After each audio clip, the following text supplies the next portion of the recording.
इस YouTube channel में आपका स्वागत करता हूँ। आज हम BA final year history first आधुनिक भारत का इतिहास, जिसमें कि 1740 से 1956 तक की घटनाओं की जानकारी दी गई है।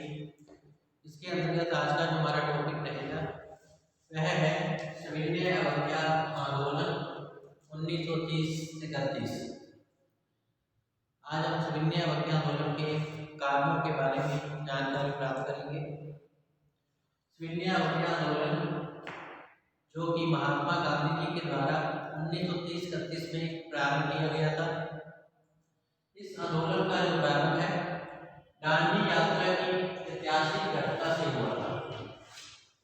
सविनय अवज्ञा आंदोलन का नेतृत्व महात्मा गांधी जी ने किया था। इस आंदोलन का जो प्रारंभ है दांडी यात्रा की ऐतिहासिक घटना के साथ हुआ था। यह आंदोलन महात्मा गांधी जी के द्वारा 1930-31 में प्रारंभ किया गया।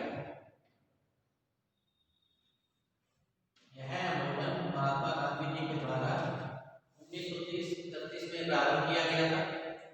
12 मार्च 1930 को गांधी जी अपने 79 कार्यकर्ताओं के साथ साबरमती आश्रम से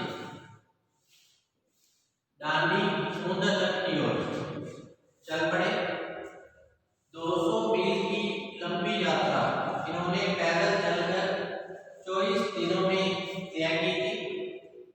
गांधी जी 5 अप्रैल 1930 को दांडी पहुंचे थे और 6 अप्रैल 1930 को उन्होंने समुद्र तट पर स्वयं नमक बनाकर नमक कानून का उल्लंघन किया और सविनय अवज्ञा आंदोलन प्रारंभ किया था।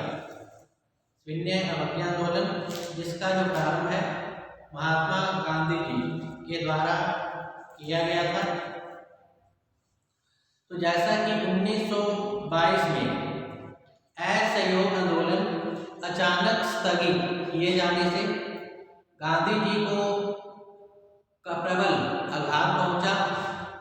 चोरी चारा घटना से गांधी जी को प्रबल आघात पहुंचा, जिसके कारण उन्होंने असहयोग आंदोलन स्थगित कर दिया था।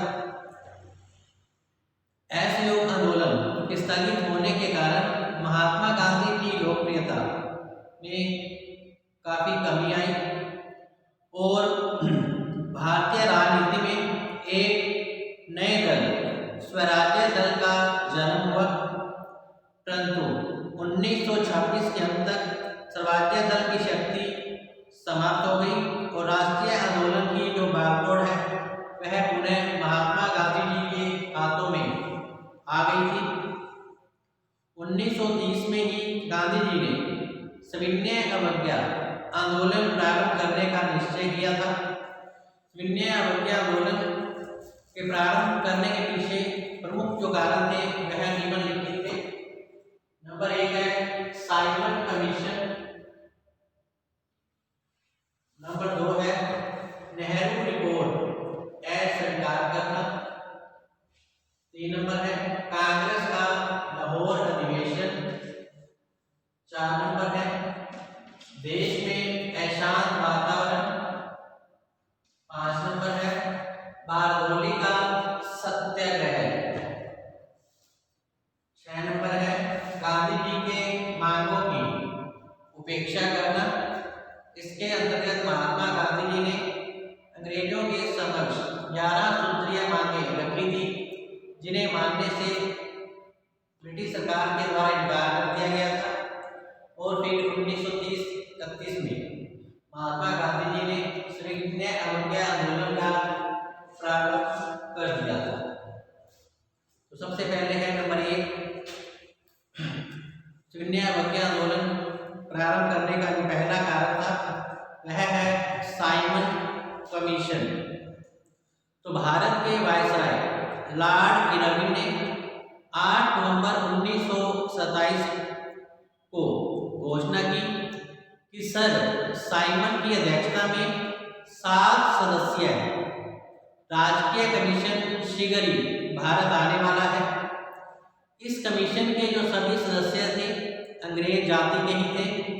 इसमें किसी भी भारतीय को शामिल नहीं किया गया था।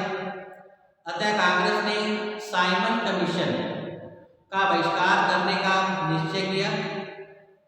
साइमन कमीशन के भारत पहुंचने पर उसका काले झंडों के साथ साइमन कमीशन वापस जाओ के नारों से स्वागत किया गया।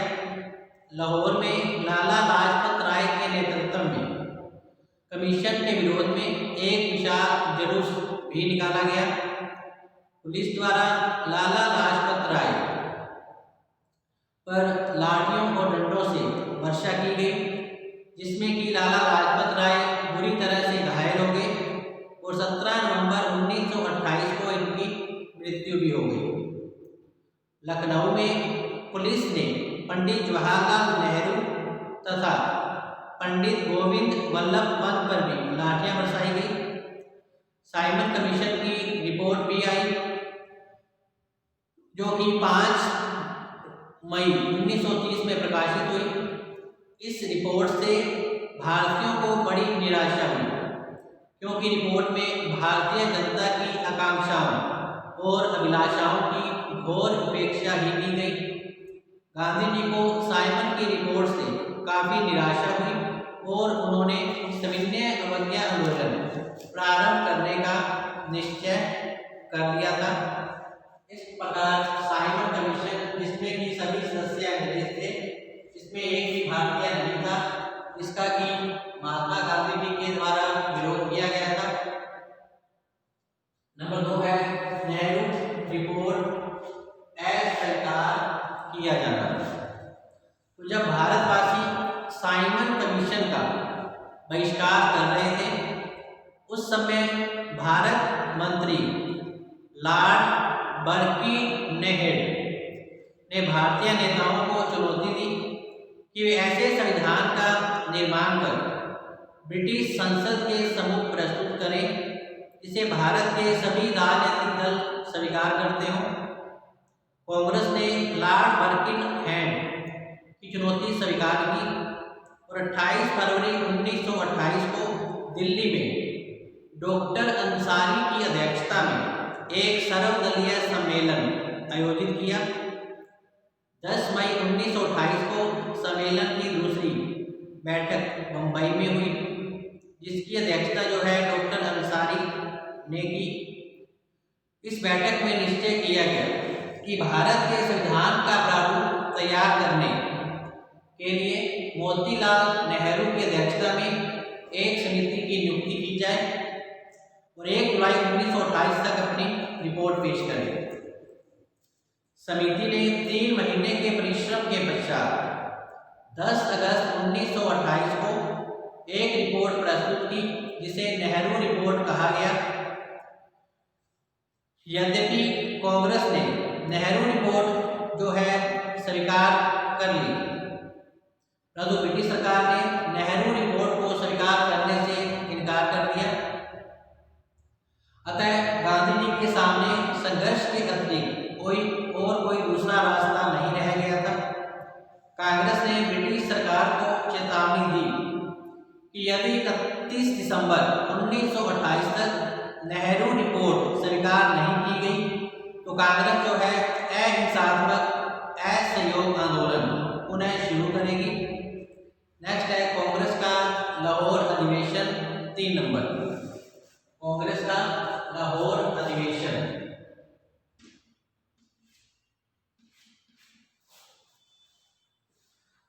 दिसंबर 1929 में पंडित जवाहरलाल नेहरू की अध्यक्षता में लाहौर में एक कांग्रेस का अधिवेशन प्रारंभ किया गया।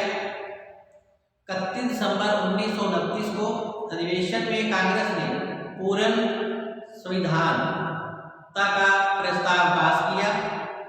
इस अधिवेशन ने अखिल भारतीय कांग्रेस कमेटी को यह अधिकार दिया कि उपयुक्त समय पर सविनय अवज्ञा आंदोलन प्रारंभ किया जाए। इस अधिवेशन में यह भी निश्चित किया गया कि प्रत्येक वर्ष की 26 जनवरी को स्वाधीनता दिवस के रूप में मनाया जाए। अतः संपूर्ण भारत में 26 जनवरी 1930 को पूर्ण स्वाधीनता दिवस बहुत उत्साहपूर्वक मनाया गया। नेक्स्ट है सोचनीय आर्थिक स्थिति। नेक्स्ट है सोचनीय आर्थिक स्थिति 4 नंबर। सोचनीय आर्थिक स्थिति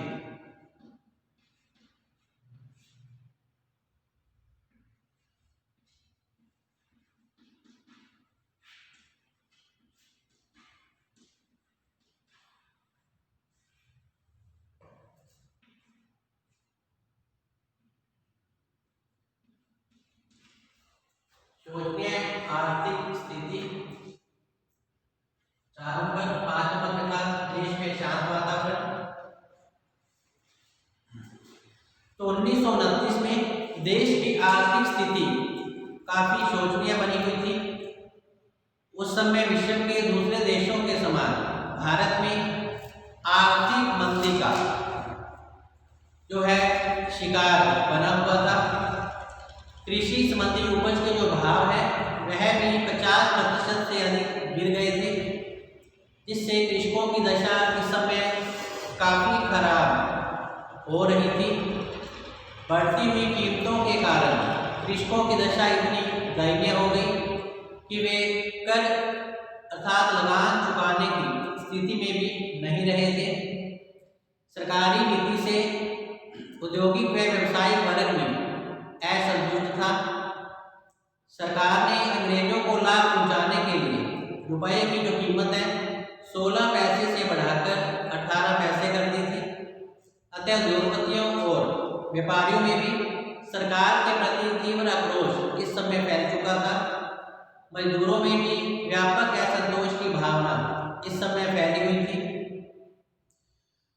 क्योंकि कठोर परिश्रम करने के बाद भी मजदूरों को भरपेट भोजन उपलब्ध नहीं हो पाता था।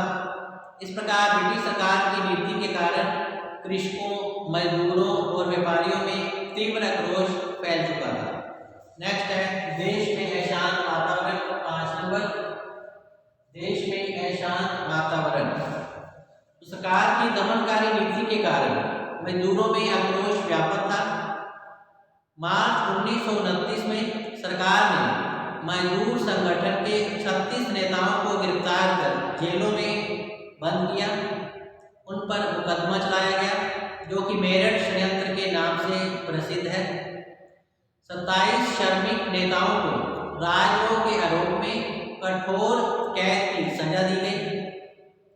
सरकार के इस कार्य से मजदूर वर्ग में काफी आक्रोश उत्पन्न हुआ। इस समय सरदार भगत सिंह और बटुकेश्वर दत्त ने केंद्रीय विधान सभा में बम फेंककर संपूर्ण देश में सनसनी फैला दी थी। इसी प्रकार 1930 के प्रारंभ में चारों ओर अत्यधिक उत्तेजना का वातावरण छाया हुआ था। गांधी जी को विश्वास था कि हिंसात्मक जो देश है हिंसात्मक क्रांति की ओर इस समय तेजी से बढ़ रहा है। गांधी जी ने वायसराय को एक पत्र लिखकर चेतावनी दी कि हिंसात्मक दल अपनी जड़ें जमा रहा है, इसका जो प्रभाव है काफी बढ़ चुका है। उनके द्वारा आयोजित हिंसात्मक आंदोलन न केवल ब्रिटिश शासन की हिंसात्मक शक्ति बल्कि बढ़ते हुए हिंसात्मक दल का भी सामना करेगा। गांधी जी हिंसात्मक क्रांति को पसंद नहीं करते थे और देश की शक्ति को हिंसात्मक आंदोलन में ही लगाना चाहते थे। अतः उन्होंने अहिंसात्मक सविनय अवज्ञा आंदोलन शुरू करने का निश्चय कर लिया था। तो देश में अशांत वातावरण को देखते हुए ही गांधी जी ने अहिंसात्मक सविनय अवज्ञा आंदोलन प्रारंभ करने का निश्चय कर लिया था, क्योंकि इस समय हिंसात्मक घटनाएं काफी बढ़ चुकी थी। जबकि जो गांधी जी हैं अहिंसात्मक आंदोलन के माध्यम से ही अपनी मांगों को मनवाना चाहते थे। नेक्स्ट है बारडोली का सत्याग्रह। बारडोली का सत्याग्रह 1928 में सरदार पटेल के नेतृत्व में बारडोली सूरत जिला में किसानों ने एक सत्याग्रह किया और सरकार को भूमि कर देने से मना कर दिया। इन सत्याग्रहियों में किसानों को सफलता प्राप्त हुई। इससे गुजरात के किसानों में ही नहीं बल्कि देश के किसानों में भी एक अद्भुत जन जागृति उत्पन्न हुई। इससे महात्मा गांधी जी को अपनी मांगों को मनवाने के लिए अहिंसात्मक आंदोलन चलाने की प्रेरणा भी मिली। डॉक्टर राजेंद्र प्रसाद ने लिखा कि लोगों में उन दिनों असाधारण उत्साह फैला हुआ था। सभी जगहों पर सत्याग्रहों की ही चर्चा थी। बारडोली सत्याग्रह की विजय हाल ही में हो चुकी थी। यही कारण है कि भारतीयों का उत्साह काफी बढ़ गया और वे इस बात की प्रतीक्षा कर रहे थे कि कब और किस तरह से सत्याग्रह की शुरुआत की जाए।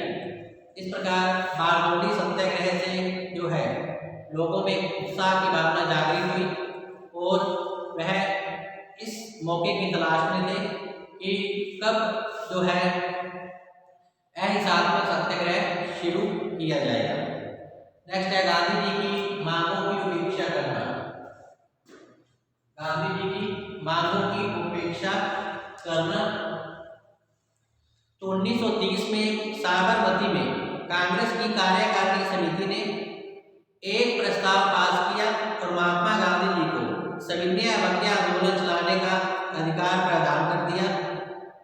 गांधी जी ने सविनय अवज्ञा आंदोलन प्रारंभ करने से पूर्व वायसराय लॉर्ड इरविन के सामने 11 सूत्री मांगें प्रस्तुत की और आश्वासन दिया कि यदि सरकार इसे स्वीकार कर लेगी तो सविनय अवज्ञा आंदोलन प्रारंभ नहीं किया जाएगा। गांधी जी की 11 सूत्री मांगें कुछ इस प्रकार थी। नंबर 1, पूर्ण नशाबंदी की जाए।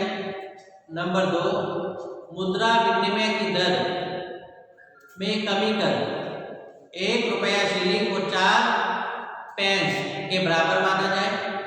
नंबर 3, माल गुजारी को आधा कर दिया जाए और उसे विधानमंडल के नियंत्रण में रखा जाए। 4 नंबर, नमक कर समाप्त किया जाए। 5 नंबर, सैनिक व्यय में कम से कम 50% तक की कटौती की जाए। 6 नंबर, प्रशासनिक खर्चे में कमी करने के लिए बड़े अधिकारियों के जो वेतन है आधे या फिर उससे कम किए जाए। 7 नंबर, विदेशी वस्त्रों के आयात पर तट कर लगाया जाए ताकि देशी उद्योगों को संरक्षण प्रदान किया जाए। 8 नंबर, भारतीय समुद्र तट केवल भारतीय जहाजों के लिए ही सुरक्षित रहे। 9 नंबर, हत्या या हत्या की चेष्टा में दंडित बंदियों को छोड़कर सभी राजनीतिक बंदियों को रिहा किया जाए। सभी मुकदमे वापस लिए जाएं और भारत से निर्वासित किए गए सभी लोगों को वापस आने दिया जाए।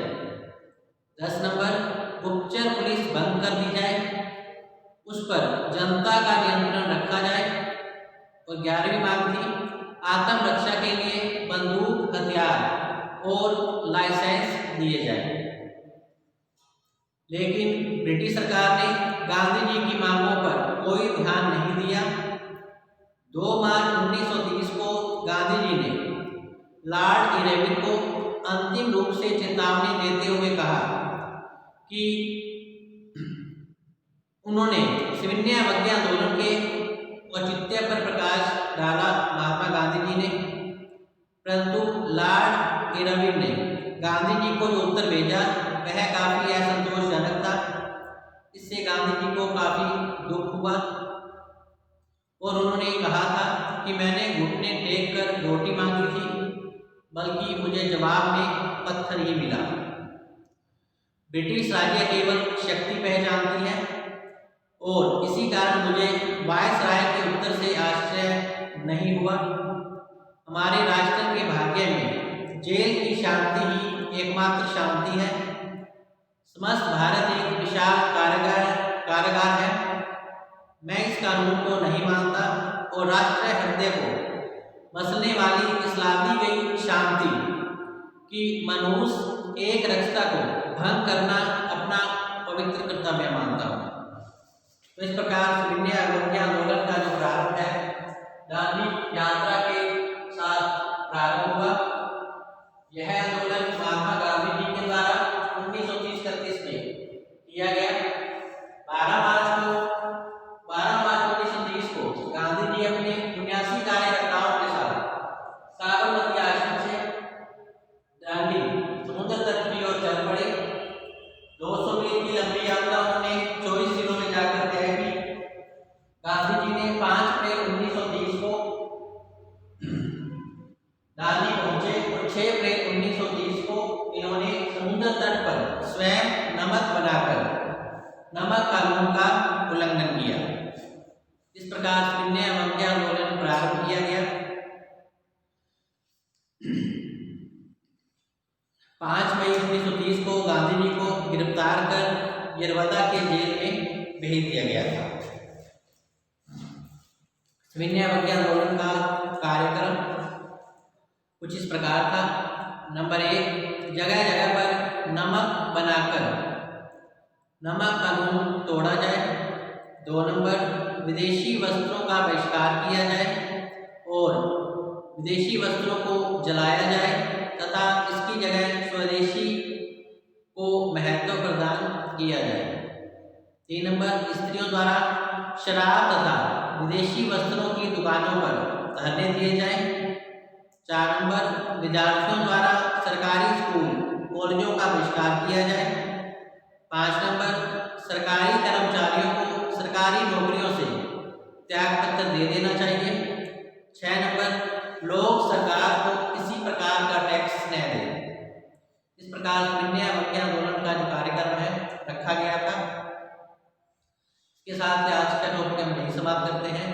कल हम फिर से हाजिर होंगे शून्य अवज्ञा आंदोलन टॉपिक को लेकर। इसके अंतर्गत शून्य अवज्ञा आंदोलन का प्रसार किस प्रकार से हुआ, इसकी उपलब्धियां क्या रही, इसके बारे में जानकारी प्राप्त करेंगे।